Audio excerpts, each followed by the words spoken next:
ओम आनो भद्राः कृतवो यन्तु विश्वतः। संसार के सभी दिशाओं से हमें नेक और शुभ विचार सतत प्राप्त हों। मानवता अपनी देवी है, ज्ञान हमारा भैया है, मेहनत अपनी बहना है, धरती माँ की गोदी में सत्य जीवन साथी संग हरहित जीते रहना है।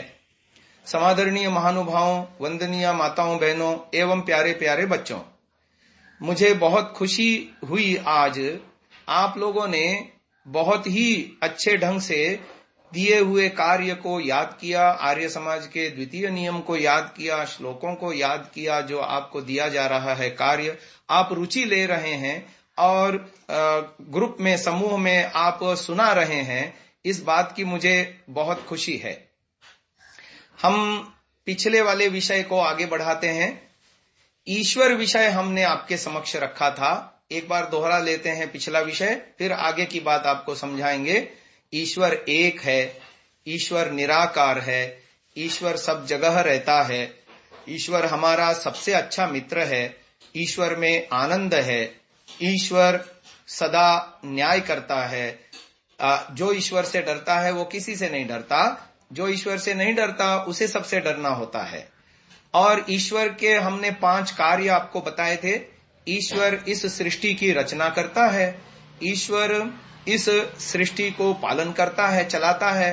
तीसरा कार्य, ईश्वर इस सृष्टि का विनाश करता है। चौथा कार्य, ईश्वर हम जीवों को कर्मों का फल देता है। और 5वां कार्य, ईश्वर हमें वेदों का ज्ञान आदि सृष्टि में भी और बीच सृष्टि में भी समाधि अवस्था में देता है। तो ये ईश्वर के काम हो गए। फिर ईश्वर के हमने रिश्ते बताए थे जीव के साथ, यानी ईश्वर हमारा शाश्वत माता है। शाश्वत माने इटर्नल, सदा से है और सदा रहेगा, ऐसा। तो ईश्वर के साथ हमारे शाश्वत संबंध हैं। तो ईश्वर हमारी माता है, हम उसके पुत्र पुत्रियां हैं। ईश्वर हमारा पिता है, हम उसके पुत्र पुत्रियां हैं। ईश्वर हमारा गुरु है, हम उसके शिष्य शिष्याएं हैं। ईश्वर हमारा कर्मफल देने वाला न्यायाधीश राजा है और हम उसकी प्रजा हैं। और ईश्वर हमारा स्वामी है, हम उसके सेवक हैं। ईश्वर हमारा बंधु भी है, ईश्वर हमारा मित्र भी है, ईश्वर हमारा जीवन सर्वस्व है। हमने ये भी आपको बताया था कि लौकिक रिश्ते अनित्य होते हैं। इस शरीर को जन्म जिन्होंने दिया है वो माता पिता के साथ हमारा रिश्ता हमेशा नहीं बना रहेगा, पिछले जन्म में नहीं था। आज है माता पिता या भाई बहन या जितने भी शरीर के कारण से जिनसे भी हमारा संबंध बनता है वो अस्थायी होता है, लेकिन ईश्वर के साथ हमारे जितने भी संबंध हैं वो सारे स्थायी हैं। फिर हमने आपको बताया था कि एक ईश्वर है किंतु उसके अनेकों नाम हैं। और ये भी हमने आपको बताया था कि ईश्वर में कोई लिंग नहीं होता, तीनों लिंगों में ईश्वर के नाम हैं। पुल्लिंग में भी है, स्त्रीलिंग में भी है, नपुंसक लिंग में भी है। फिर आर्य समाज के नियम को, जो दूसरा नियम है, वो हमने आपको ईश्वर विषयक जानकारी देना प्रारंभ की थी। कुछ शब्द मैंने बताए थे, वो शब्द ये है: ईश्वर सच्चिदानंद स्वरूप, निराकार, सर्वशक्तिमान, न्यायकारी, दयालु, अजन्मा, अनंत, निर्विकार, अनादि, अनुपम, सर्वाधार, सर्वेश्वर, सर्वव्यापक, सर्वांतर्यामी, अजर, अमर, अभय, नित्य, पवित्र और सृष्टि करता है। इनमें से हमने सच्चित आनंद, निराकार, सर्वशक्तिमान, न्यायकारी, दयालु, अजन्मा, अनंत, निर्विकार, यहां तक आपको व्याख्यान किया था। अब आगे की बात आपको समझाते हैं, थोड़ा थोड़ा इनके विषय में भी समझते चलें। सत माने एग्जिस्टेंस, जिसकी सत्ता हो, ऐसे 3 पदार्थ हैं, एक ईश्वर, दूसरा जीव, तीसरा प्रकृति। तो ईश्वर, जीव, प्रकृति, ये 3 पदार्थ अस्तित्व में हैं, सत स्वरूप हैं। इनमें से 2 पदार्थ चित्त हैं। चित्त माने चेतन, एक ईश्वर और दूसरा जीव, तो ये दोनों चेतन हैं। और तीसरा है आनंद स्वरूप, जो ईश्वर है, और जीव और प्रकृति में आनंद नहीं है। अब आगे चलते हैं। निराकार, जो स्थान नहीं घेरता, और सर्वशक्तिमान। सर्वशक्तिमान का मतलब है अपने कामों को करने के लिए ईश्वर अन्य किसी वस्तु की सहायता नहीं लेता, तो उसका नाम है सर्वशक्तिमान। फिर आगे न्यायकारी, न्यायकारी का मतलब है ईश्वर पक्षपात रहित सब जीवों को कर्मों का फल देता है, माफी छूट छाट नहीं होती, ये हमने आपको बताया था। दयालु का मतलब भी बताया था, ईश्वर हमेशा हम जीवों पर अहेतुक कृपा करते हैं, बिना मांगे हमको सब कुछ देते हैं। हम भले ही ईश्वर की आज्ञाओं का भंग करें, फिर भी ईश्वर हम पर कृपा करना नहीं छोड़ते, कभी हम पर नाराज नहीं होते, गुस्सा नहीं होते, ऐसे दयालु ईश्वर हैं। अजन्मा माने शरीर धारण न करना। आगे चलो, अनंत, अनंत माने ईश्वर की शक्तियां अनलिमिटेड हैं, ईश्वर में अनंत ज्ञान है, अनंत बल है, अनंत विद्याएं हैं, अनंत कलाएं हैं, सामर्थ्य ईश्वर का सृष्टि आदि को रचने का अनंत है, ये सब हमने बताया था। फिर आगे निर्विकार। अब निर्विकार की बात आज समझाते हैं। निर्विकार को समझना है तो पहले विकार को समझना पड़ेगा कि विकार किसे कहते हैं। उसका ऑपोजिट करेंगे तो निर्विकार हो जाएगा। तो विकार कहते हैं जो वस्तु उत्पन्न होती है वो वस्तु नष्ट भी होती है, तो उत्पन्न होना विकार है, नष्ट होना विकार है, टूटना फूटना विकार है, किसी चीज का सड़ना या गलना ये विकार है, किसी चीज का फटना कटना जलना ये सब विकार कहलाते हैं। यानी वस्तु जो उत्पन्न होती है वो वस्तु में ये सारे विकार संभव हैं। टूट फूट, संघात से जो अलग अलग चीजों को जोड़ के चीज बनती है ना, उस चीज में टूटने की भी संभावना होती है, खराब होने की संभावना होती है, सड़ने की गलने की संभावना होती है, कटने की फटने की नष्ट होने की संभावना होती है। इनको विकार कहते हैं। ऐसे विकार ईश्वर में नहीं है। एक और पदार्थ है जो निर्विकार है, वो है जीवात्मा। जीवात्मा से तात्पर्य यहां सोल, आत्मा, शरीर नहीं। शरीर तो विकारी है, शरीर पैदा होता है, बढ़ता है, घटता है, फिर नष्ट भी होता है, रोगी भी होता है, ये सारे विकार हैं। लेकिन आत्मा जो है वो कभी पैदा नहीं होता, वो नष्ट नहीं होता और उसमें टूट फूट नहीं होती, उसको जलाया नहीं जा सकता, पानी उसे गला नहीं सकती। तो इस तरह से गीता में भी आया है ना। अगला शब्द है अनादि।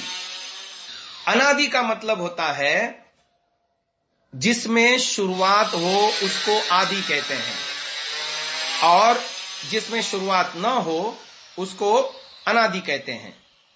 तो आदि कहते हैं बिगिनिंग को, शुरुआत को, उत्पन्न होने को। तो जो वस्तु कभी उत्पन्न नहीं हुई उसको हम अनादि कहेंगे। अनादि 3 पदार्थ हैं, पहले भी आपको बताया है, ईश्वर, जीवात्मा, प्रकृति। उसमें ईश्वर तो आया, वो भी अनादि है, जिसकी कोई शुरुआत नहीं है, बिगिनिंग नहीं है, स्टार्ट नहीं है, सदा से है जो, उसको कहते हैं अनादि। अच्छा, और ये सृष्टि जो है ना उसकी शुरुआत होती है। आज जो सृष्टि हम देख रहे हैं, संसार बना हुआ है, उसकी शुरुआत हुई है। उसको हो गए 1,96,08,53,124वां वर्ष चल रहा है। तो इतने वर्ष हो गए सृष्टि को बन करके। तो जो है ना, तो ये सृष्टि, लेकिन ये पहली सृष्टि नहीं है, इसलिए हम सृष्टि को प्रवाह से अनादि कहते हैं। प्रवाह से अनादि का मतलब क्या है कि ये सृष्टि बनने से पहले प्रलय था, प्रलय से पहले सृष्टि थी, उससे पहले प्रलय था, और ऐसा पीछे से अनादिकाल से चला आ रहा है। यानी ये सृष्टि पहली सृष्टि नहीं है, इससे पहले भी सृष्टि थी, और ये कब से चला आ रहा है सिलसिला? अनादिकाल से। उसकी भी कोई शुरुआत नहीं है। सदा से जीवात्माएं अस्तित्व में है, ईश्वर भी सदा से है, इस जगत को बनाने का आदिमूल कारण प्रकृति भी सदा से है। ईश्वर हम जीवों के लिए सदा से सृष्टि बनाता आया है, प्रलय करता आया है, बनाता आया है, प्रलय करता आया है, और ये सिलसिला आगे भी रुकने वाला नहीं है। ये अनंत काल तक ये सृष्टि हमेशा बनती बिगड़ती, बनती बिगड़ती, बनती बिगड़ती रहेगी। इसलिए सृष्टि को हम कहेंगे प्रवाह से अनादि। प्रवाह माने उसका फ्लो सतत बना हुआ है, पीछे जाएंगे तो उसकी बिगिनिंग नहीं मिलती, आगे उसकी एंडिंग नहीं मिलेगी, नहीं बनेगी। यानी ये सृष्टि बनती है, बिगड़ती है, बनती है, बिगड़ती है, और ये सदा से चला आया है। तो ईश्वर जो है अनादि है। अनादि माने उसकी कोई शुरुआत नहीं है। अनादि के बाद आता है अगला शब्द अनुपम। तो अनुपम किसे कहते हैं? पहले हम उपमा को समझेंगे। उपमा माने कंपैरिजन, तुलना। तो जिसकी जिससे तुलना हो सके, है ना। जैसे लता मंगेशकर का अभी अभी देहावसान हुआ कुछ दिन पूर्व, उनकी उपमा किससे दी जाती है? पक्षी है कोयल, कोयल से उपमा दी जाती है ना। लेकिन लता मंगेशकर की आवाज कोयल जैसी सुरीली है, ऐसे इसको हम उपमा कहते हैं, है ना। तो ऐसे ही हम किसी दो एक समान दिखने वाली या एक समान चीजों को आपस में कंपैरिजन करते हैं, तुलना करते हैं, उपमा देते हैं। यज्ञदत्त के जैसा रामदत्त, है ना, रामदत्त के जैसा यज्ञदत्त, सचिन तेंदुलकर के जैसा विराट कोहली। तो अब दो बैट्समैन की उपमा चल रही है आपस में, कौन अच्छा, सचिन तेंदुलकर अच्छा या विराट कोहली अच्छा? तो सचिन तेंदुलकर के समान विराट कोहली, ऐसा हम उपमा देते हैं। तो ऐसे क्या ईश्वर की किसी से उपमा हो सकती है? नहीं हो सकती। क्यों? क्योंकि ईश्वर में जितना ज्ञान है ना, वो किसी के पास नहीं है। हम सारी जीवात्माएं, जितनी भी जीवात्माएं हैं, वो अल्पज्ञ हैं। ईश्वर में तो अनंत ज्ञान है, सब ज्ञान, सब प्रकार का ज्ञान है। और एक जीवात्मा पूरा जीवन लगा करके भी एक क्षेत्र में भी पूरा पूरा ज्ञान नहीं प्राप्त कर सकता। वो अल्पज्ञ था, है और सदा रहेगा। इसलिए ज्ञान की दृष्टि से ईश्वर के साथ उपमा नहीं हो सकती, बल के दृष्टि से नहीं हो सकती, विद्या के दृष्टि से नहीं हो सकती, विस्तार के दृष्टि से नहीं हो सकती। तो ईश्वर में हर चीज अनंत है ना, नो लिमिट्स, नो बार, है ना, कोई लिमिट नहीं है उसकी। तो ईश्वर में ज्ञान भी अनंत है, बल भी अनंत है, सामर्थ्य भी अनंत है, ऐश्वर्य भी अनंत है। सब कुछ ईश्वर के पास इतना ज्यादा है कि उसके जैसा दूसरा कोई नहीं। इसलिए ईश्वर अनुपम है। अनुपम का मतलब उसकी कंपैरिजन, उसकी तुलना किसी से नहीं हो सकती। ईश्वर अपने जैसा अकेला है, अद्वितीय है, नन अदर देन, कोई नहीं है उसके तुल्य, उसके जैसा कोई नहीं है। इसलिए ईश्वर को हम कह देते हैं अनुपम। आगे शब्द आ रहा है सर्वाधार। आधार कहते हैं बेस को। जैसे मैंने मेज पर अपना मोबाइल रखा है, तो मोबाइल का बेस क्या हुआ? मेज। और कुर्सी पर मैं बैठा हूं, तो मेरा बेस क्या हुआ? कुर्सी। कुर्सी कहां पर है? धरती पर। तो धरती हो गया कुर्सी और मेरा बेस। ऐसे ही हर वस्तु को टिकने के लिए कोई ना कोई बेस चाहिए। और ये सारा का सारा ब्रह्मांड जो है ना, ईश्वर रूपी बेस यानी आधार में टिका हुआ है। सब कुछ को ईश्वर ने पकड़ रखा है, ऐसा थाम रखा है। जैसे एक गेंद को हम पकड़ते हैं हाथ में, तो गेंद का आधार हो गया मेरा हाथ।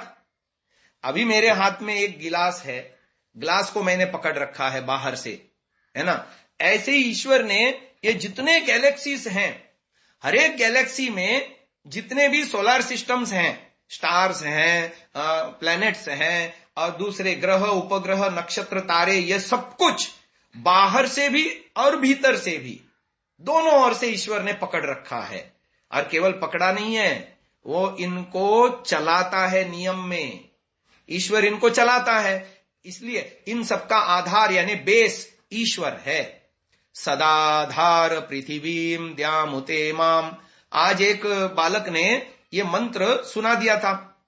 अब आप देखो, ईश्वर धारण कर रहा है पूरे सृष्टि को। अच्छा, केवल सृष्टि को ही धारण कर रहा है ऐसा नहीं है। सृष्टि के अलावा हम जीव भी तो हैं, और हम जीवों का भी वो स्वामी है, आधार है। क्यों? क्योंकि हमारे लिए ये सृष्टि बनाता है। ईश्वर अपने लिए तो सृष्टि बनाता नहीं, हम लोगों के लिए सृष्टि बनाता है। हम जीवों को कर्मफल देने के लिए ये सृष्टि बनाता है, और हम जीवों का कर्मफल दाता, शरीर बनाने वाला, शरीर की मेंटेनेंस करने वाला, रक्षा करने वाला, और फिर हमारे लिए शरीर के लिए जो जो कुछ चाहिए सृष्टि में, अन्न आदि को उगाने वाला, सब कुछ का देने वाला होने से ईश्वर हम सब जीवों का भी आधार है। यानी सृष्टि का भी आधार है और हम जीवों का भी आधार है। तीसरी चीज कोई बची नहीं। इसलिए ईश्वर को हम सर्वाधार कहते हैं। ईश्वर सर्वाधार है। फिर आगे चलते हैं, अगला शब्द है सर्वेश्वर। ईश्वर कहते हैं स्वामी। स्वामी यानी मालिक। ईश्वर स्वामी है, मालिक है, पूरे संसार का अकेला मालिक है। हम समझते हैं ना कि हमारे पास जो कुछ चीज है उसके हम स्वामी हैं, हमारे पास अपने नाम से कोई मकान है, हमारे पास बैंक में बैलेंस है, पैसा है, हमारे पास अपने कपड़े हैं, जूते हैं, हमारे पास पुस्तकें हैं, ये सब हम अपना स्वामित्व समझते हैं। परंतु ये हमारा अपना स्वामित्व है नहीं। असल में ये सब कुछ ईश्वर का है। ईश्वर ने हमको प्रयोग करने को दिया है। अब इसको दूसरे ढंग से समझो। जैसे घर में माता पिता और 2 बच्चे हैं, कल्पना करो। अब वो बच्चे जितना सामान प्रयोग करते हैं, वो सामान का असली मालिक उस बच्चे के माता पिता होते हैं, है ना। अभी जैसे आप बच्चे मेरा प्रवचन सुन रहे हैं, आप अपने जितना भी सामान प्रयोग करते हैं, चाहे वो कपड़े हों, चाहे वो जूते हों, चाहे वो आपकी पुस्तकें हों, चाहे वो जिस मकान में आप रहते हो वो मकान हो, इसके वास्तविक मालिक आपके मम्मी पापा हैं, क्योंकि उन्होंने अपने मेहनत से कमा करके ये सब अर्जन किया है। और आप भी उनके स्वामी हो, यानी आपके भी वो स्वामी हैं। आप जो बच्चे हैं, आपके भी स्वामी आपके माता पिता हैं, और आप जिन चीजों का प्रयोग करते हैं उनके भी स्वामी आपके माता पिता हैं।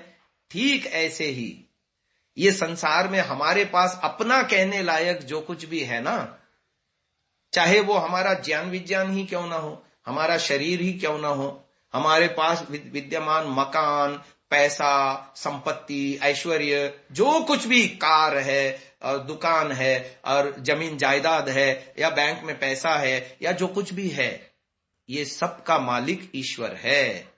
इसलिए हम ईश्वर को कहते हैं सर्वेश्वर। अब आप देखो, मैं आपको एक और एग्जांपल देकर के समझाता हूं तो आपको आसानी से समझ में आएगा। कल्पना करो वीकेंड में हम कहीं घूमने जाते हैं, तो घूमने जाते हैं तो कहीं 3 दिन 4 दिन रहने का हमने प्रोग्राम बनाया और हिल स्टेशन पे कहीं गए, एक होटल बुक किया, कमरा लिया और कमरे में हम रहने लगे। 2-3 दिन वहां घूमना है, घूम करके वापस लौट के आना है। जब जाते हैं हम तो अपने डेली यूजेस के जितने भी वस्तुएं हैं, जैसे वस्त्र हैं, ब्रश है, साबुन है, तेल है, सब लेके जाते हैं अपने घर से, बैग भर के लेके जाते हैं। और जब हमारी वो टूर या ट्रिप खत्म हो जाती है तो हम क्या करते हैं, अपना सामान उठा करके सारा बैग में भर के घर वापस ले आते हैं या वहीं छोड़ के आते हैं। वहां इसलिए नहीं छोड़ के आते क्योंकि वो हमारा अपना है ना। होटल की कोई चीज हम लेके नहीं आते, वहां टॉवेल होता है, वहां बेडशीट होती है और दूसरी सारी चीजें होती हैं, वो हम उठा के नहीं लाते क्योंकि वो हमारा अपना नहीं है। लेकिन हमारा अपना घर से जो हम अटैची में भर के ले गए थे वो सारा सामान वापस ले आते हैं ना। अब इस संसार में हम आए हैं, हमारे कर्मों के अनुसार हमको माता पिता, धन दौलत और दुनिया भर के अन्य सारे ऐश्वर्य उपभोग करने को मिले ईश्वर की ओर से। अब जब व्यक्ति यहां से जाता है, क्या लेके जाता है? क्या मकान लेके जाएगा? बैंक में रखा हुआ पैसा लेके जाएगा? अच्छे अच्छे कपड़े लेके जाएगा? सोफा सेट लेके जाएगा? अलमारी लेके जाएगा? कुर्सियां लेके जाएगा? क्या लेके जाएगा? कुछ नहीं लेके जाएगा। तो हमने एग्जाम्पल से यह समझा कि जब हम कहीं टूर पे जाते हैं तो अपना सामान ले जाते हैं और वहां से अपना सामान वापस भी लाते हैं। परंतु जब हम इस संसार में आए थे तो खाली हाथ आए थे, अपना कुछ नहीं था, सब ईश्वर की ओर से हमको कर्मफल के भोग के रूप में मिला। और यहां पर रहते हुए हमने पुरुषार्थ से जितना भी कमाया तब भी वो ईश्वर का ही था, और इसीलिए हमारा नहीं है, कुछ भी नहीं है हमारा, वो सब ईश्वर का दिया हुआ है और ईश्वर ही इसका असली मालिक है ना। अब आप देखो, इसीलिए जब हम यहां से जाते हैं तो हम कुछ ले नहीं जा सकते कि अगले जन्म में मुझे काम आएगा, है ना। आजकल तो बैंक से मनी ट्रांसफर हो जाता है ना, 1 सेकंड में बस अंक लिख देने से और पासवर्ड डालने से तुरंत पैसे चले जाते हैं, लाखों रुपए चले जाते हैं। अब कल्पना करो, इस देश का सबसे अमीर आदमी, कल्पना करो मुकेश अंबानी, उसके घर में किसी की मौत हो जाती है, अब उसके पास पैसे की तो कमी है नहीं। अब वो ये सोचे कि मेरे घर से जो एक आत्मा चली गई है दूसरे शरीर को धारण करेगी, पता नहीं वो लोगों के पास पैसे होंगे या नहीं होंगे। अब मैं उस आत्मा के लिए, जो भी मर गया है, उसके लिए मैं पैसा ट्रांसफर कराना चाहूं, वो करोड़ों अरबों रुपया ट्रांसफर कराना चाहता है, एक नया पैसा ट्रांसफर नहीं कर सकता। इसका मतलब क्या हुआ? वो हमारा नहीं है। हमारा होता तो ट्रांसफर कर सकते, पर नहीं कर सकते। हमारा नहीं है, ईश्वर का है ये सब कुछ। ईशावास्यमिदं सर्वम, इसीलिए कहा त्यक्तेन भुंजी था, हम त्याग पूर्वक भोगें, आसक्ति नहीं बनाएं। यदि जो हमारा नहीं है ईश्वर का है, ईश्वर का मान करके भोगेंगे तो कष्ट नहीं होता, और अपना मान करके भोगेंगे तो कष्ट होता है। फॉर एग्जाम्पल, एक आदमी ऑफिस में काम करता है और उसके पास ऑफिस वालों ने उसके कंपनी ने उसको एक लैपटॉप दे रखा है। अब वो लैपटॉप का प्रयोग करता है और वैसा का वैसा उसी मॉडल का उतने ही कीमत का अपने घर के प्रयोग के लिए उसने एक लैपटॉप खरीद रखा है। अब जब कंपनी का लैपटॉप में कोई खराबी आती है, कोई पार्ट खराब होता है, तो उसको दुख नहीं होता। वो कंपनी वालों को कह देता है, वो इंजीनियर आता है, वो पार्ट बदल देता है, कंपनी उसका पेमेंट कर देती है, उसको कोई दुख नहीं। लेकिन अपने घर का लैपटॉप जब खराब होता है तो उसको दुख होता है। तो दुख क्यों हुआ? क्योंकि घर के लैपटॉप में मैं और मेरेपन का चिपकाव था, और कंपनी के लैपटॉप में यद्यपि वही मॉडल है। हाँ, अब आप देखो, कंपनी का लैपटॉप वो 8 घंटे यूज करता है, घर का लैपटॉप मुश्किल से 1 घंटा यूज करता है, उससे ज्यादा टाइम उसको घर में मिलता नहीं। हाँ, संडे के दिन थोड़ा अधिक कर लेता है, परंतु 6 दिन तो वो कंपनी का लैपटॉप ज्यादा यूज करता है। ज्यादा यूज करने पर भी कंपनी के लैपटॉप में कोई आसक्ति नहीं बनी, क्योंकि वो मेरा नहीं है, वो उसका माइंडसेट काम कर रहा है। लेकिन घर के लैपटॉप में उसका क्या माइंडसेट काम कर रहा है? ये मेरा है ना। अब वो उसके बिगाड़ होने पर दुख होगा। ऐसे ही हम संसार में जब मैं और मेरेपन का चिपकाव बनाते हैं तो हम दुखी होते हैं कालांतर में, उन वस्तुओं के टूटने फूटने पर, उन वस्तुओं के बिछुड़ने पर, उन वस्तुओं का वियोग होने पर, या नष्ट होने पर, या चुरा लिए जाने पर, या अन्य किसी कारण से हमसे वो वस्तुएं बिछुड़ जाती हैं तो हमको बहुत दुख होता है। तो इस दुख से यदि बचना है तो ईश्वर को याद करो। ईश्वर सर्वेश्वर है, सर्वेश्वर है, सारे वस्तुओं का स्वामी ईश्वर है। ईश्वर ने हमको प्रयोग करने के लिए दिया है और हम यहां पर ईश्वर के सेवक हैं, भृत्य हैं, सेवक हैं, नौकर हैं। वो हमारा स्वामी है, ऐसा मान के चलेंगे तो फिर किसी चीज के टूटने फूटने, नष्ट होने, बिछुड़ने या खराब होने से हमको वो दुख नहीं होगा, आघात नहीं होगा। आगे चलो, सर्वाधार सर्वेश्वर, फिर आगे आता है सर्वव्यापक। सर्वव्यापक का मतलब होता है ओमनी प्रेजेंट, सब जगह वो विद्यमान है, दूर से दूर तक है, निकट से निकट तक है। तो अब हम आज आपको इस आर्य समाज के द्वितीय नियम को आधार बना करके आज हम आपको मेडिटेशन कराने वाले हैं। जैसा कि हमने पिछली बार आपको कहा था, जब भी आपको मेडिटेशन करनी है तो मेडिटेशन करने के लिए आपको अपने मन को पहले तो स्टिल होकर के बैठना होता है। स्टिल होकर के बैठना, आंखें बंद करके अपने इंद्रियों को भीतर की ओर मोड़ना और अपने मन को भी अन्य विचारों से रोक देना। ये 3 काम आपको करने होते हैं। ये 3 काम आप करेंगे तो आपको अपने आप से परिचय होता है और अंदर बाहर व्यापक ईश्वर के साथ आप जुड़ पाते हैं। यदि ये तीनों में से एक भी काम आप नहीं करेंगे तो आपका ध्यान भंग हो जाएगा, फिर वो ध्यान नहीं होता, मेडिटेशन नहीं होता। देखो, एक व्यक्ति यदि बार बार हिलता डुलता है तो उसका ध्यान एक्सट्रैक्ट हो जाएगा। हिलना डुलना नहीं, स्टिल होके बैठना। दूसरा, उसने आंखें खोली तो दुनिया की चीजें दिखेंगी उसको। अभी जहां आप बैठे हैं वो कमरे में रखी हुई चीजें दिखेंगी, दूसरे लोग दिखेंगे, कुछ दिखेगा, कुछ दिखेगा। हाँ, केवल ये आंख बंद करने से केवल दृष्टि रूपी हमारा सेंस स्टॉप हो जाता है, परंतु कान जो है ना, उसको तो हम स्टॉप नहीं कर सकते, परंतु उसको अंदर से हम रोक सकते हैं। यानी बाहर के यदि कुछ ध्वनियां होती हैं, कोई गाड़ी चलती है, कोई सामान गिरता है, या पक्षी बोलता है, या कुछ हॉर्न की आवाज आती है, या कुछ होता है, कुछ भी होता है, कोई बोलता है, उसको हमने अपने मन से उसको अटेंशन नहीं देना है, उस पर चिंतन करना नहीं शुरू करना है। तो ये काम करना है, आंख भी बंद करनी और कान में आए हुए ध्वनियों की तरफ अटेंशन नहीं देना। इसको कहते हैं प्रत्याहार। तो पहले स्टिल होकर के बैठना, आंख बंद करके अपने इंद्रियों को इनवर्ड भीतर की ओर मोड़ना। तीसरा काम, अपने मन के विचारों को रोकना। उस समय अन्य कोई विचार नहीं आना चाहिए। ध्यान के समय में अन्य कोई विचार नहीं आना चाहिए, न खाने पीने का, न पहनने ओढ़ने का, न स्कूल का, न पढ़ाई का, न घूमने फिरने का, न मित्र साथी का, न खेल का। किसी भी प्रकार का विचार इस समय नहीं करना। केवल इस समय ईश्वर का विचार करना और ईश्वर के साथ भीतर ही भीतर जुड़ने का प्रयास करना, ये 3 काम आपको करने होते हैं। तो आज हम आपको जप करना सिखाएंगे। जप किसे कहते हैं?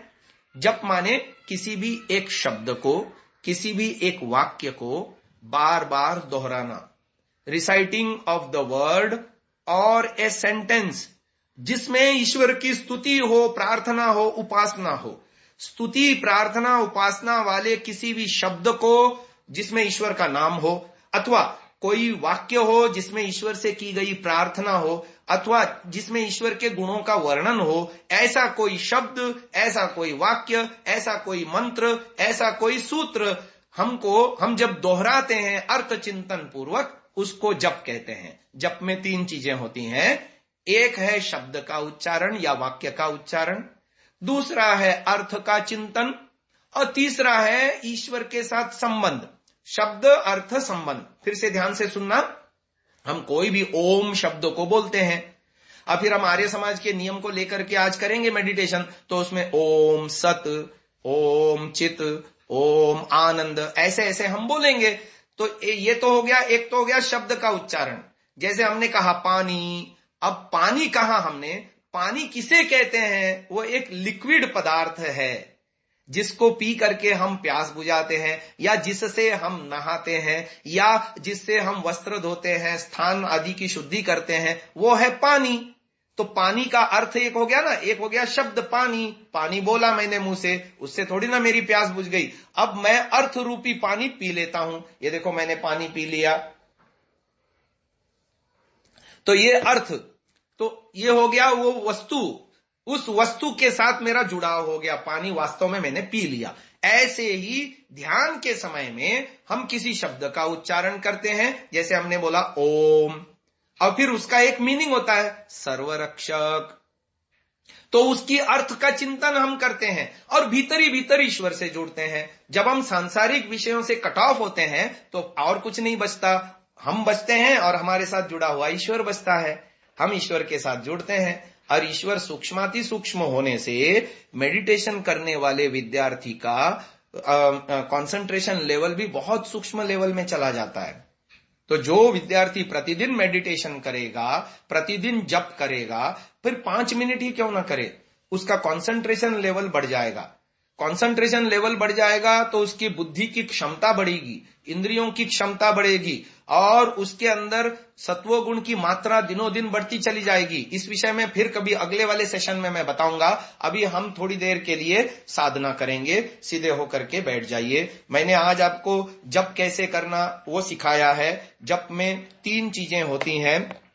पहला है शब्द का उच्चारण, दूसरा है अर्थ का चिंतन, मीनिंग, अर्थ माने मीनिंग, वो शब्द जो मीनिंग रखता है उसका चिंतन, और तीसरा भीतर ही भीतर ईश्वर से जुड़ना। उस समय अन्य कोई सांसारिक विषय, अन्य किसी भी प्रकार का सब्जेक्ट मन में नहीं आना चाहिए, केवल ईश्वर के विषय में सोचना। तो आइए शुरू करते हैं। आंखें बंद कीजिए, सीधे होकर बैठिए। आंखें बंद करके मन में ये सोचते जाइए, ईश्वर एक है, ईश्वर निराकार है, ईश्वर सब जगह रहता है, ईश्वर हमारा सबसे अच्छा मित्र है, ईश्वर में आनंद है, ईश्वर सदा न्याय करता है। जो ईश्वर से डरता है वो किसी से नहीं डरता, जो ईश्वर से नहीं डरता उसे सबसे डरना होता है। अब हम ईश्वर से वार्तालाप शुरू कर रहे हैं। हे ईश्वर, आप हमारी शाश्वत माता हैं, हम आपके पुत्र पुत्रियां हैं। हे ईश्वर, आप हमारे शाश्वत पिता हैं और हम आपके पुत्र पुत्रियां हैं। हे ईश्वर, आप हमारे शाश्वत गुरु आचार्य हैं, हम आपके शिष्य शिष्याएं हैं। हे ईश्वर, आप ही हमारे न्यायाधीश राजा हैं और हम आपकी प्रजा हैं। हे ईश्वर, आप हमारे जीवन सर्वस्व हैं। थोड़े से काल के लिए हम आपकी स्तुति, प्रार्थना, उपासना आर्य समाज के द्वितीय नियम को आधार बना करके कर रहे हैं। कृपा करके आज की उपासना में हमें सफलता प्रदान करें। अब मैं बोलता जाता हूं, वैसा वैसा आपने मन में सोचता जाना है। और जब हम प्रारंभ कर रहे हैं, ओम सत अब अर्थ चिंतन। हे प्रभुदेव, आपकी सत्ता है, अनादिकाल से आपका अस्तित्व है, एग्जिस्टेंस है। आपके साथ जुड़े हुए हम जीवात्माएं भी सदा से अस्तित्व में हैं, सत्स्वरूप हैं। और इस संसार का आदिमूल कारण प्रकृति भी सत्स्वरूप है। ओम चित। हे प्रभुदेव, आप चित स्वरूप हैं, अर्थात चेतन पदार्थ हैं, ज्ञान आदि गुणों से युक्त हैं। हम जीवात्माएं भी चित अर्थात ज्ञान स्वरूप हैं, किंतु आप सर्वज्ञ हैं, हम अल्पज्ञ हैं। प्रकृति और उससे बना हुआ यह संसार चित नहीं है, जड़ है, ज्ञान शून्य है। ओम आनंद। हे भगवान, आप आनंद स्वरूप हैं, आनंद के प्रदाता हैं। हम जीवों को संसार का आनंद भी आप ही भुगाते हैं, और आपका आनंद शाश्वत आनंद है, नित्य आनंद है। वही हमें चाहिए। हमें भी अपना आनंद प्रदान कीजिए। ओम निराकार। हे प्रभुदेव, आप निराकार हैं। आपकी कोई आकृति, रंग, रूप, मूर्ति, शक्ल नहीं होती। हम जीवात्माएं भी निराकार ही हैं। आप सर्वव्यापक निराकार हैं, हम एक देशी निराकार हैं। ओम सर्वशक्तिमान। हे भगवान, आप सर्वशक्तिमान हैं। आपके बड़े बड़े कार्य हैं, सृष्टि को बनाना, सृष्टि को चलाना, सृष्टि को विनाश करना, जीवों को कर्मफल देना।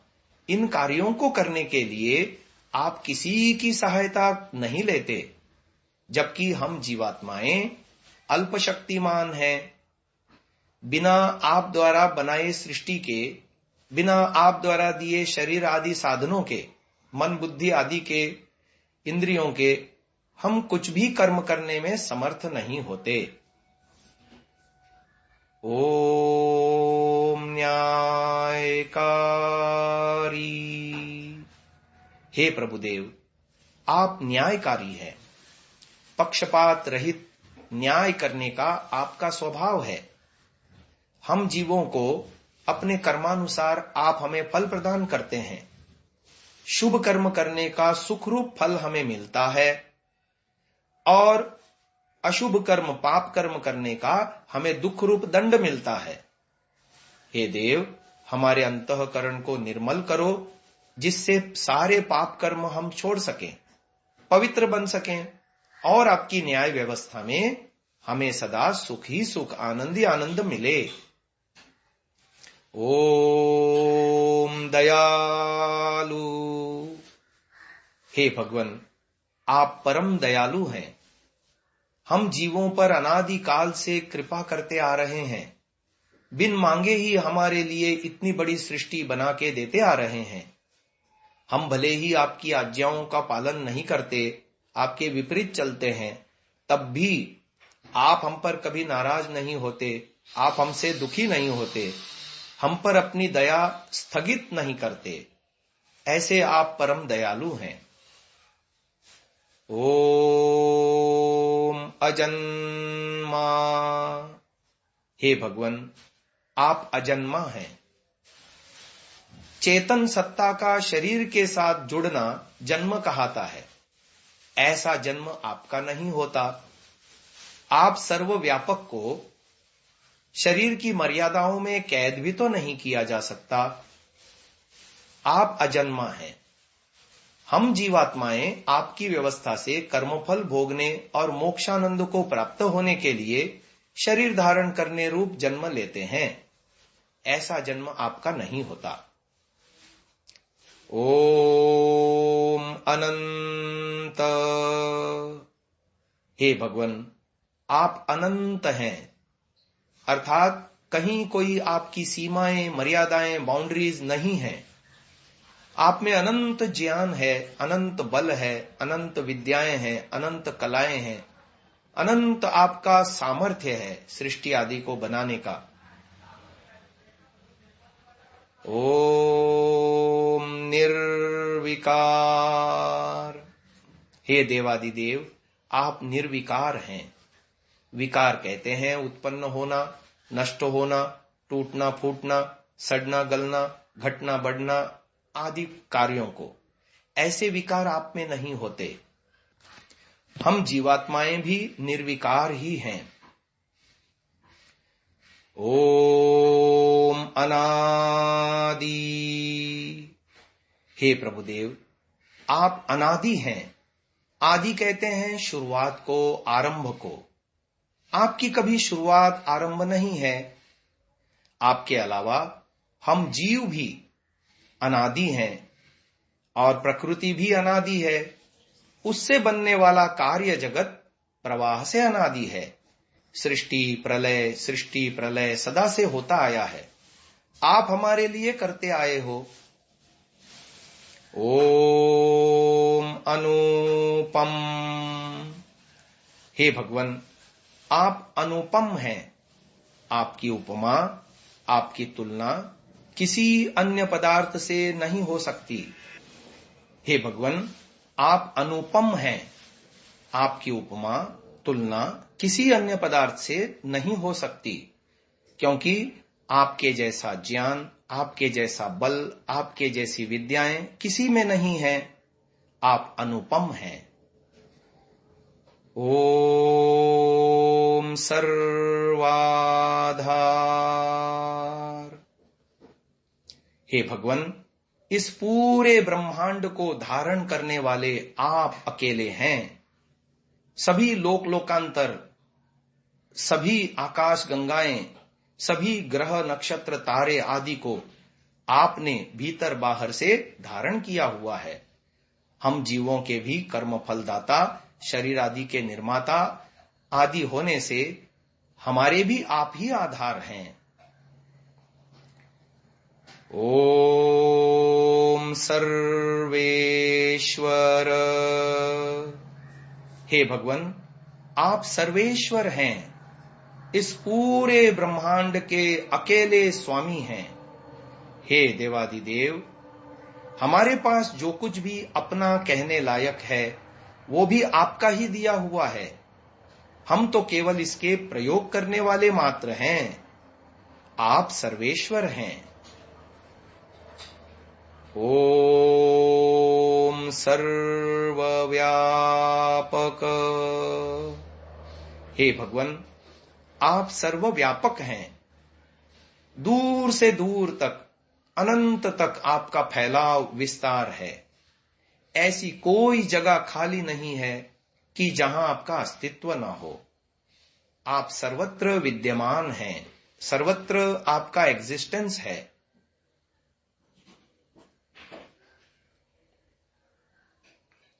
अब हम ध्यान को विराम की ओर ले जा रहे हैं। मन ही मन ईश्वर के प्रति कृतज्ञता के भाव उत्पन्न करें और ईश्वर से कहें, हे ईश्वर, हम आपको थैंक यू, धन्यवाद कहना चाहते हैं कि आपने हमें सर्वोत्तम मनुष्य जीवन दिया। हम आपको धन्यवाद कहना चाहते हैं कि आपने हमें अच्छे धार्मिक माता पिता दिए। हम आपको धन्यवाद कहना चाहते हैं कि आपने हमें वेदों का ज्ञान दिया और जीवन जीने के लिए जो जो चाहिए बिन मांगे आप हमें देते जा रहे हैं।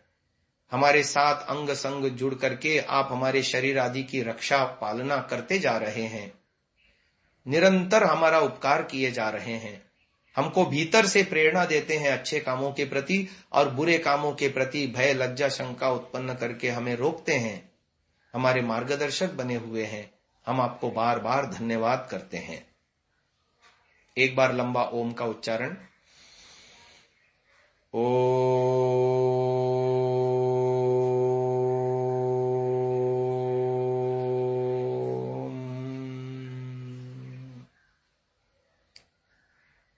अब आंखें खोल सकते हैं। तो ये जितनी बातें हमने आज आपको सिखाई हैं पिछले व्याख्यान में और इस व्याख्यान में, उतनी साधना मैंने आपको करा दी। बाकी के बचे हुए बिंदुओं पर हम अगले संडे को विचार करेंगे और ये साधना पूरी पूरी मैं आपको कराऊंगा। तो ये मेडिटेशन का प्रारूप हो गया। हमने मेडिटेशन में 3 काम किए। पहले तो हमने स्टिल होकर के बैठे, हिलना डुलना नहीं। मैं क्षमा चाहूंगा, मेरा फोन 2 बार बीच में बजा, उस कारण से बीच में थोड़ा सा व्यवधान हुआ। वो मेरा उसमें वश नहीं था ना, कोई दूसरा फोन कर रहा है तो मैं क्या कर सकता हूं। फिर दूसरा काम हमने किया, अपने इंद्रियों को भीतर की ओर मोड़ा, यानी हमको बाहरी दुनिया से अपने अटेंशन को कट ऑफ करना है। इसको हम कहते हैं प्रत्याहार। प्रत्याहार के बाद हमने अपने मन को फोकस्ड किया, किसमें? ईश्वर में। धारणा, ध्यान, समाधि, ये तीनों चीजें हम एक साथ किए और उसमें हमने जप किया। जप के विषय में आज हमने आपको बताया 3 चीजें। एक तो है शब्द का उच्चारण, जैसे हमने ओम सत बोला।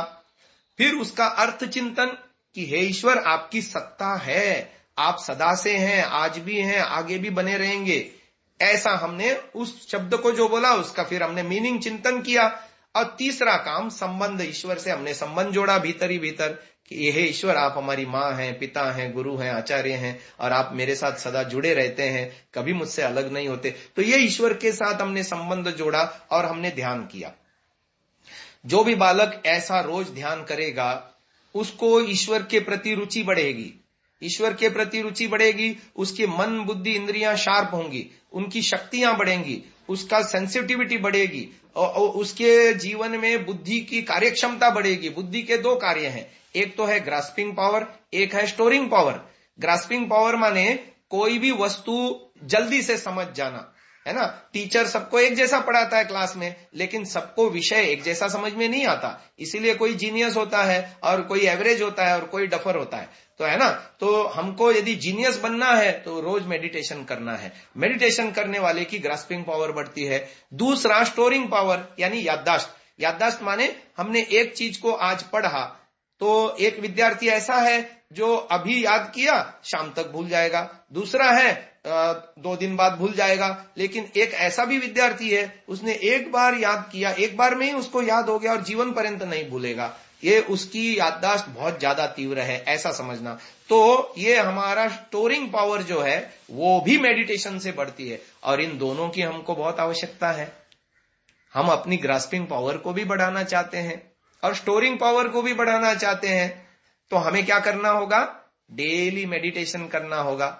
मेडिटेशन में ओम का जप हम कर सकते हैं, गायत्री मंत्र हम बोल सकते हैं, शन्नो देवी मंत्र जो आपको मैंने सिखाया उसको भी मीनिंग सहित बोल सकते हैं। त्र्यंबकम यजामहे आपको मंत्र आता है, उसका मीनिंग भी मैंने सिखाया है, ग्रुप में मैंने लिख के दिया है। जिसको नहीं मिला वो मुझसे प्राप्त कर लें, दोबारा लिख दूंगा मैं, तो उसको याद करके फिर उसकी मेडिटेशन कर सकते हैं। अभी जो मैंने आर्य समाज का द्वितीय नियम बताया उसको भी अर्थ चिंतन पूर्वक आप मेडिटेशन कर सकते हैं। ऐसा मेडिटेशन करने वाला विद्यार्थी दिनों दिन उन्नति करेगा, वो ईश्वर से जुड़ेगा। तो दुनिया में जितने भी सक्सेसफुल लोग हुए हैं ना, वो किसी ना किसी रूप में उस ऑलमाइटी, यानी जो सर्वसत्ता है, सारे संसार को चलाने वाली सत्ता है, सारे संसार को बनाने वाली सत्ता यानी ईश्वर है, उस ईश्वर से किसी न किसी रूप में जुड़ करके ही उन्होंने ज्ञान पाया, बल पाया, पुरुषार्थ किया, सफल हो गए। और हम भी यदि सफल होना चाहते हैं जीवन में, हम भी यदि कुछ प्राप्त करना चाहते हैं जीवन में, आगे बढ़ना चाहते हैं, तो हमको भी ईश्वर से जुड़ना चाहिए। तो प्रतिदिन रात को डिनर से पहले और सुबह ब्रेकफास्ट से पहले, नहा धो करके ब्रेकफास्ट से पहले 5 मिनट, 10 मिनट, आधा घंटा, जितना आपके पास समय है ना, आपको एक जगह बैठ करके ऐसे ईश्वर से जुड़ना चाहिए, ऐसे ईश्वर का ध्यान करना चाहिए। गायत्री मंत्र, वैदिक संध्या के मंत्र या अन्य कोई मंत्र या हवन के मंत्र, इनके माध्यम से अपने आप को बैठ करके शांत होकर के, आंखें बंद करके, अंतर्मुख होकर के हमको ये करना चाहिए। तो मैं आशा करता हूं इसको आप करेंगे। अब आपका समय शुरू होता है क्वेश्चन आंसर सेशन का। तो आप में से किसी भी विद्यार्थी को कोई बात समझ में नहीं आई हो जो आज बताई है, या और भी किसी विषय में आपको कुछ पूछना हो तो आप पूछ सकते हैं।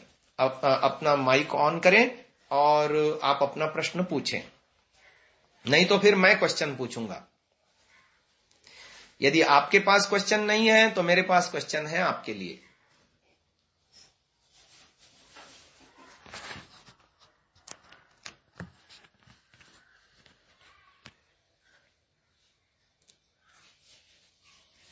सभी बच्चे अपना अपना वीडियो ऑन कर लें ताकि पता चले कितने बच्चे जुड़े हुए हैं। अच्छा, एक एक बच्चा अपना अपना नाम बोलेगा। अपना अपना नाम बताओ। मैम जय। जय, आप जय हैं। आप कौन से स्टैंडर्ड में पढ़ते हैं और कहां से हैं ये भी बताइए। चंचल नहीं होता, सात्विक होने से उसमें चंचलता नहीं बोलता है। हाँ, सच बोलता है। सच बोलता है। गाली नहीं बकता है। गाली नहीं बकता है। ईश्वर की प्रार्थना करता है। ईश्वर पे उसका विश्वास होता है और ईश्वर की आज्ञा मानता है। और माता पिता का आज्ञा पालन करता है। माता पिता का आज्ञाकारी होता है, गुरुजनों का आज्ञाकारी होता है। और वो जो सात्विक होता है उसमें क्या क्या गुण होते हैं ये आपको बताना है। ये अक्षया अलियाबाद से हैं, तेलंगाना में अलियाबाद नाम का गांव है। अमेरिकन इंडियन स्कूल में पढ़ती हैं और इन्होंने देखो कितना सुंदर बताया। अच्छा, आप में से दूसरे विद्यार्थी, अच्छा आज मैं आपको ये सब्जेक्ट दे रहा हूं, सात्विक, राजसिक और तामसिक व्यक्ति में क्या क्या गुण होते हैं अलग अलग मैं आज आपको बताता हूं। ठीक है, आगे आपको इस विषय पर ऑडियो बना करके ग्रुप में डालनी है सैटरडे को, अगले सैटरडे को। ठीक है, तो चलो बताते हैं। सात्विक व्यक्ति सदा सबके साथ प्रेम से रहता है। सात्विक व्यक्ति ईश्वर को विश्वास करने वाला होता है, धर्म पे चलता है। सात्विक व्यक्ति पंक्चुअल होता है, हर काम समय पे करता है ना, लेट लतीफ नहीं होता। सात्विक व्यक्ति साफ सुथरा रहता है और व्यवस्थित रहता है। सात्विक व्यक्ति गंभीर होता है, simple living and high thinking होता है। सात्विक व्यक्ति सेवा भावी होता है, दूसरों की सेवा करता है। सात्विक व्यक्ति त्यागी होता है, यानी स्वयं कष्ट उठाकर औरों को सुख देने का उसमें भाव होता है। सात्विक व्यक्ति के जीवन में वो दूसरों से झगड़ा नहीं करता, प्रेम से रहता है। सात्विक व्यक्ति दान देने वाला होता है, अपने पास कोई चीज है वो दूसरे को देने में खुश होता है। सात्विक व्यक्ति संगठन में रहता है। सात्विक व्यक्ति राष्ट्र प्रेमी होता है। सात्विक व्यक्ति माता पिता गुरुजनों का आज्ञाकारी होता है। तो ये सात्विक व्यक्तियों के लक्षण हो गए। वो विनम्र होता है, सेवाभावी होता है, सहनशील होता है, त्यागी होता है, तपस्वी होता है। ये बहुत सारे गुण आ जाएंगे सात्विक व्यक्ति में। कुल मिला करके वो अच्छा आदमी होता है, श्रेष्ठ आदमी होता है। दुनिया में जितने लोग हैं उनमें सर्वश्रेष्ठ सात्विक होता है। आगे चलो, राजसिक माने एवरेज, बीच वाले लोग। राजसिक आदमी का सबसे बड़ा गुण है वो है सेल्फिश होता है, अपने अपने विषय में सोचता है ना, मेरा भला हो, दुनिया जाए बाढ़ में, है ना।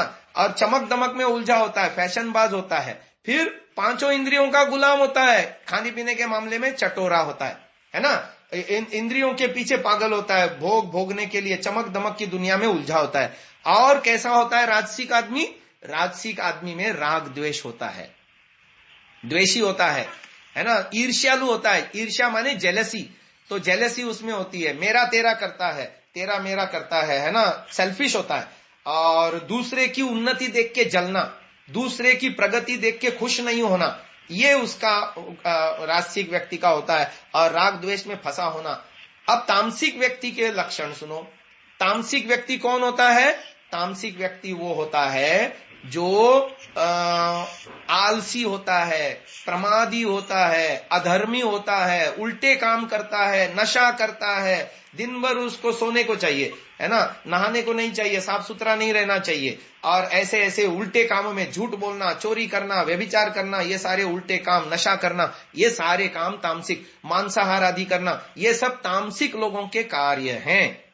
तो अब आपको तीनों कैटेगराइज हो गए। सात्विक व्यक्ति माने अच्छा आदमी, एवरेज व्यक्ति माने बीच वाला, और तामसिक माने घटिया आदमी। तो इन तीनों के लक्षणों को आपको याद करना है और अगले संडे तक सुनाना है। एक श्लोक अभी मैं आपको सिखाता हूं, उस श्लोक को आपने याद करके मुझे सुनाना है। श्लोक इस प्रकार है, मैं बोलता हूं, मेरे पीछे आप दोहराएं, अपना माइक बंद रखें परंतु आप दोहराएं साथ साथ। अभिवादनशीलस्य नित्यं वृद्धोपसेविनः चत्वारि तस्य वर्धन्त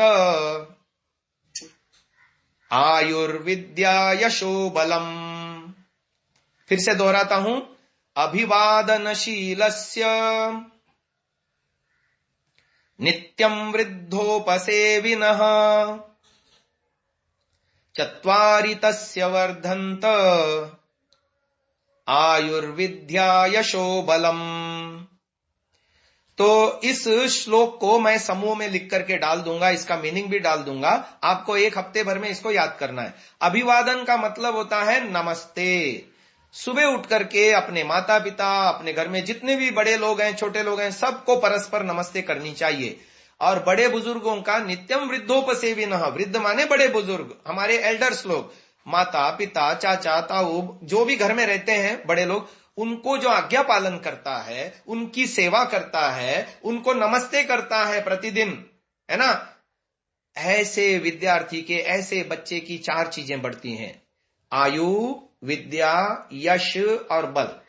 यश माने सक्सेस और बल माने स्ट्रेंथ।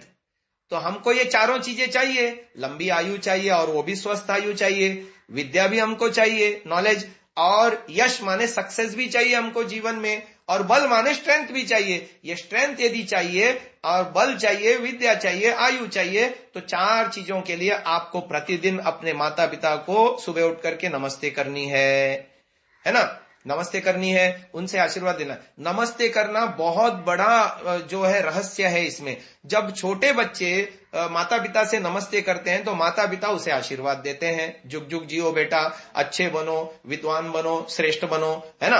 और हमको उनके आशीर्वाद के माध्यम से हमारे अंदर वो संस्कार जगते हैं और हम अच्छे काम करने लगते हैं, पुरुषार्थ करने लगते हैं, तो हमारे आयु, विद्या, यश, बल ये सब बढ़ता है। तो अभिवादनशीलस्य नित्यं वृद्धोपसेविनः चत्वारि तस्य वर्धन्त आयुर्विद्या यशो बलम।